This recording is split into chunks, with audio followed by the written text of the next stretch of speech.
नमस्कार, ये आकाशवाणी पटना है। अब आप रचना सहाय से प्रादेशिक समाचार सुनिए। पहले मुख्य समाचार।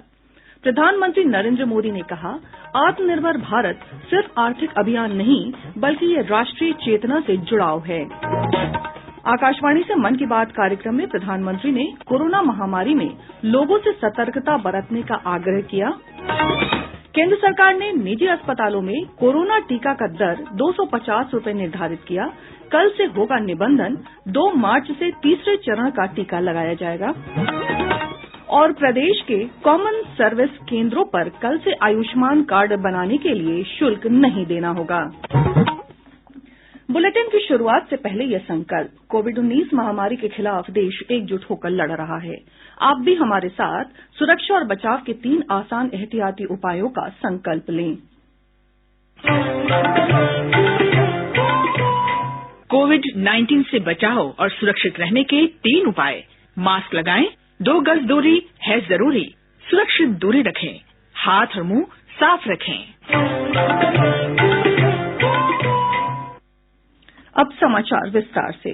प्रधानमंत्री नरेंद्र मोदी ने जोर दिया है कि आत्मनिर्भर भारत सिर्फ आर्थिक अभियान नहीं है बल्कि ये हमारी राष्ट्रीय चेतना है। आकाशवाणी से मन की बात कार्यक्रम में श्री मोदी ने इस बात पर प्रसन्नता व्यक्त की कि आत्मनिर्भर भारत का मंत्र देश के गांव-गांव तक पहुंच रहा है। आत्मनिर्भरता की पहली शर्त होती है अपने देश की चीजों पर गर्व होना, अपने देश के लोगों द्वारा बनाई वस्तुओं पर गर्व होना। जब प्रत्येक देशवासी गर्व करता है, प्रत्येक देशवासी जुड़ता है, तो आत्मनिर्भर भारत सिर्फ एक आर्थिक अभियान न रहकर एक नेशनल स्पिरिट बन जाता है। जब आसमान में हम अपने देश में बने फाइटर प्लेन तेजस को कलाबाजियां खाते देखते हैं, जब भारत में बने टैंक, भारत में बनी मिसाइलें हमारा गौरव बढ़ाते हैं, जब समृद्ध देशों में हम मेट्रो ट्रेन के मेड इन इंडिया कोचेज देखते हैं, जब दर्जनों देशों तक made in India corona vaccine को पहुंचते ही देखते हैं, तो हमारा माथा और ऊंचा हो जाता है। हर क्षेत्र में हमें इस गौरव को बढ़ाना होगा। जब हम इसी सोच के साथ आगे बढ़ेंगे, तभी सही मायने में आत्मनिर्भर बन पाएंगे। राज्य के पश्चिम चंपारण जिले के मिसरौलिया प्रखंड के रतनमाला गांव के प्रमोद का उदाहरण देते हुए श्री मोदी ने बताया कि वे दिल्ली में एलईडी बल्ब बनाने वाले एक कारखाने में टेक्नीशियन थे, लेकिन कोरोना महामारी की वजह से उन्हें घर वापस लौटना पड़ा। प्रमोद ने अपने घर में एलईडी बल्ब बनाने की छोटी सी इकाई लगाई और कुछ ही महीनों में फैक्ट्री मालिक बनकर कई नौजवानों को रोजगार देने लगे। बहुत अच्छा लग रहा है मेरे को। अब सरकारी लग रहा है कि सरकारी मदद भी मिलेगा। उम्मीद जग गई है, अब भरोसा भी है मेरे को। बहुत कठिनाइयाँ हुआ था शुरुआत में, अब अच्छे हैं, अब कोई दिक्कत नहीं है। आज समझिए कि 1000 एलईडी बल्ब प्रतिदिन तैयार कर लेते हैं, अपना मार्केट में बेच लेते हैं। ऑर्डर तो प्रतिदिन का 10 से 15 हजार का ऑर्डर आता है, पूरा नहीं कर पाते हैं पूंजी के अभाव। प्रधानमंत्री ने पानी के संरक्षण की आवश्यकता पर भी जोर देते हुए कहा कि जल संरक्षण हमारी सामूहिक जिम्मेदारी है। पानी को लेकर हमें इसी तरह अपनी सामूहिक जिम्मेदारियों को समझना होगा। भारत के ज्यादातर हिस्सों में मई जून में बारिश शुरू होती है। क्या हम अभी से अपने आसपास के जल स्रोतों की सफाई के लिए, वर्षा जल के संचयन के लिए 100 दिन का कोई अभियान शुरू कर सकते हैं? इसी सोच के साथ अब से कुछ दिन बाद जल शक्ति मंत्रालय द्वारा भी जल शक्ति अभियान कैच द रेन भी शुरू किया जा रहा है। इस अभियान का मूल मंत्र है catch the rain where it falls when it falls. हम अभी से जुटेंगे, हम पहले से जो रेन वाटर हार्वेस्टिंग सिस्टम है उन्हें दुरुस्त करवा लेंगे, गांवों में, तालाबों में, पोखरों की सफाई करवा लेंगे, जल स्रोतों तक जा रहे पानी के रास्ते की रुकावटें दूर कर लेंगे, तो ज्यादा से ज्यादा वर्षा जल का संचयन कर पाएंगे। श्री मोदी ने कहा कि एक समय गांव में रहने वाले लोग अपने कुओं और तालाबों की सामूहिक रूप से देखभाल करते थे। आज मनाए जा रहे राष्ट्रीय विज्ञान दिवस का जिक्र करते हुए प्रधानमंत्री ने कहा कि ये दिन महान भारतीय वैज्ञानिक डॉक्टर चंद्रशेखर वेंकट रमन द्वारा रामन प्रभाव की खोज के सिलसिले में मनाया जाता है। श्री मोदी ने कहा कि देशवासियों को अपने वैज्ञानिकों के बारे में और अधिक जानकारी हासिल करनी चाहिए। मैं जरूर चाहूंगा कि हमारे युवा भारत के वैज्ञानिक इतिहास को, हमारे वैज्ञानिकों को जाने, समझे और खूब पढ़े। साथियों, जब हम साइंस की बात करते हैं तो कई बार इसे लोग फिजिक्स, केमिस्ट्री या फिर लैब्स तक ही सीमित कर देते हैं, लेकिन साइंस का विस्तार तो इससे कहीं ज्यादा है। और आत्मनिर्भर भारत अभियान में साइंस की शक्ति का बहुत योगदान भी है। हमें साइंस को लैब टू लैंड के मंत्र के साथ आगे बढ़ाना होगा। प्रधानमंत्री ने स्कूल कॉलेजों की परीक्षाओं का भी जिक्र किया। आने वाले कुछ महीने आप सबके जीवन में विशेष महत्व रखते हैं। अधिकतर युवा साथियों के एग्जाम्स, परीक्षाएं होगी।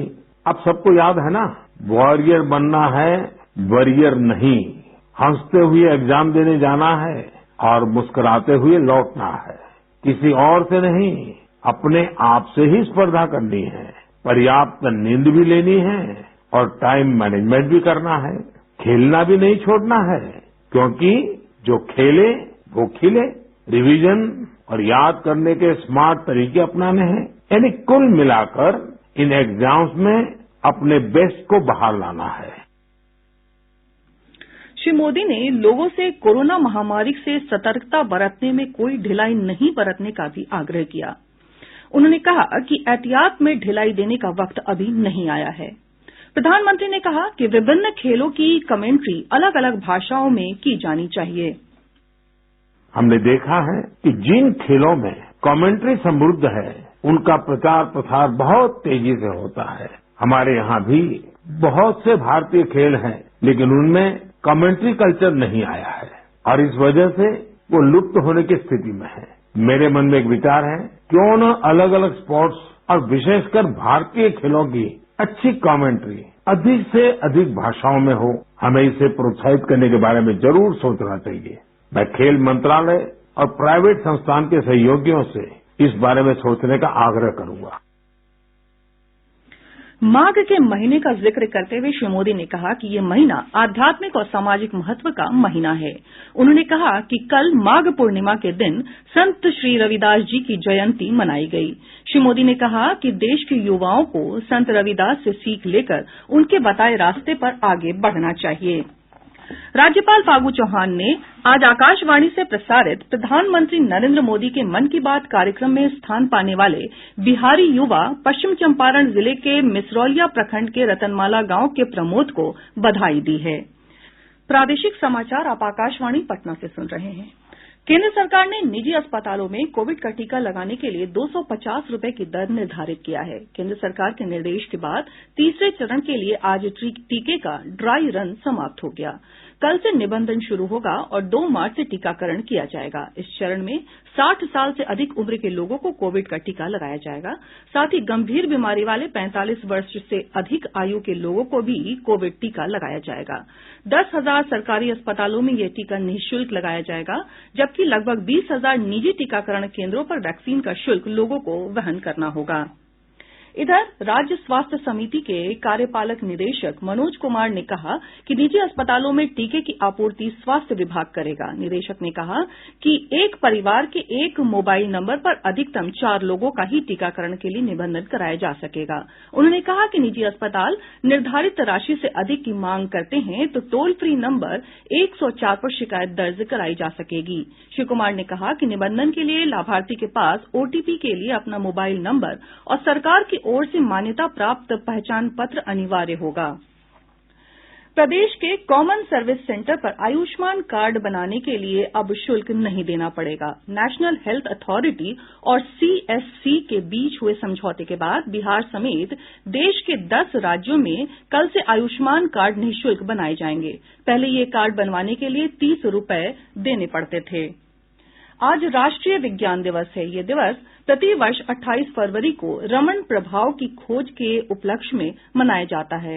इसी दिन भौतिकीविद सीवी रमन ने रमन प्रभाव की खोज की घोषणा की थी, जिसके लिए वर्ष 1930 में उन्हें नोबेल पुरस्कार से सम्मानित किया गया था। इस वर्ष राष्ट्रीय विज्ञान दिवस 2021 की थीम है विज्ञान और प्रौद्योगिकी का भविष्य और नवाचार, शिक्षण कौशल का और कार्य पर प्रभाव। प्रदेश में कक्षा 1 से 5 तक के सभी सरकारी और निजी स्कूल कल से खुलेंगे। कोरोना महामारी के कारण स्कूल पिछले वर्ष 14 मार्च से बंद हैं। शिक्षा विभाग के प्रधान सचिव संजय कुमार ने कहा कि स्कूलों को कोविड दिशा निर्देशों का पालन करना होगा। किसी भी बीमार शिक्षक या विद्यार्थी को स्कूल परिसर में प्रवेश की अनुमति नहीं होगी। उन्होंने कहा कि सरकारी स्कूलों के बच्चों को जीविका के माध्यम से 2-2 मास्क मुफ्त दिए जाएंगे। राज्य निर्वाचन आयोग ने पंचायत चुनाव के लिए सभी जिला निर्वाचन पदाधिकारियों को तैयार रहने को कहा है। आयोग ने इसके लिए दिशा निर्देश जारी किए हैं। पंचायत चुनाव में मुखिया और सरपंच पद के लिए नामांकन शुल्क 1,000 रुपये होगा, जबकि इसी पद के लिए महिला प्रत्याशी, पिछड़ा वर्ग और SC/ST के सदस्यों को नामांकन शुल्क 500 रुपये देने होंगे। जिला परिषद के सामान्य पद के लिए उम्मीदवारों को 2,000 रुपये, जबकि अन्य वर्ग के उम्मीदवारों को नामांकन के लिए 1,000 रुपये देने होंगे। बांग्लादेश के पास चक्रवात के कारण राज्य की हवा में नमी घट गई है, जिससे पश्चिम से आने वाली हवा गर्म हो गई है। इसके कारण तापमान में वृद्धि हो रही है। मौसम विभाग पटना के वैज्ञानिक के अनुसार राजधानी पटना के अतिरिक्त गया, भागलपुर, पूर्णिया समेत अन्य भागों में भी लगातार अधिक तापमान रिकॉर्ड किया जा रहा है। आज डेहरी राज्य का सबसे गर्म स्थान रहा, जहां का अधिकतम तापमान 34 डिग्री सेल्सियस रिकॉर्ड किया गया। आने वाले 24 से 48 घंटों के दौरान मौसम मुख्यतः शुष्क रहेगा, लेकिन पूरे राज्य में हवा का प्रवाह पश्चिमी और उत्तर पश्चिमी रहने की संभावना है। अगले 48 घंटों तक अधिकतम तापमान सामान्य से 2 से 4 डिग्री सेल्सियस अधिक एवं न्यूनतम तापमान में कोई बड़े बदलाव की संभावना नहीं है। उसके बाद अधिकतम तापमान एवं न्यूनतम तापमान में 2 से 3 डिग्री सेल्सियस की गिरावट का पूर्वानुमान है। नालंदा जिले के परवलपुर प्रखंड के पिलीच गांव में पूजा का प्रसाद खाने से लगभग 500 लोग बीमार हो गए। प्रभारी सिविल सर्जन राजेंद्र कुमार राजेश ने बताया कि घटना की सूचना पर स्थानीय परवलपुर अस्पताल के डॉक्टरों की टीम गांव पहुंचकर लोगों के इलाज में जुट गई है। जमुई जिले के खैरा थाना क्षेत्र से पुलिस ने विदेशी शराब के साथ एक तस्कर को गिरफ्तार किया है। वहीं सुपौल जिले में सशस्त्र सीमा बल ने नेपाली शराब के साथ एक कारोबारी को गिरफ्तार किया है। इधर शेखपुरा जिले में उत्पाद विभाग ने 33 बोतल शराब के साथ 2 लोगों को गिरफ्तार किया है। दोनों अरियारी थाना क्षेत्र के मनकौल गांव के रहने वाले हैं।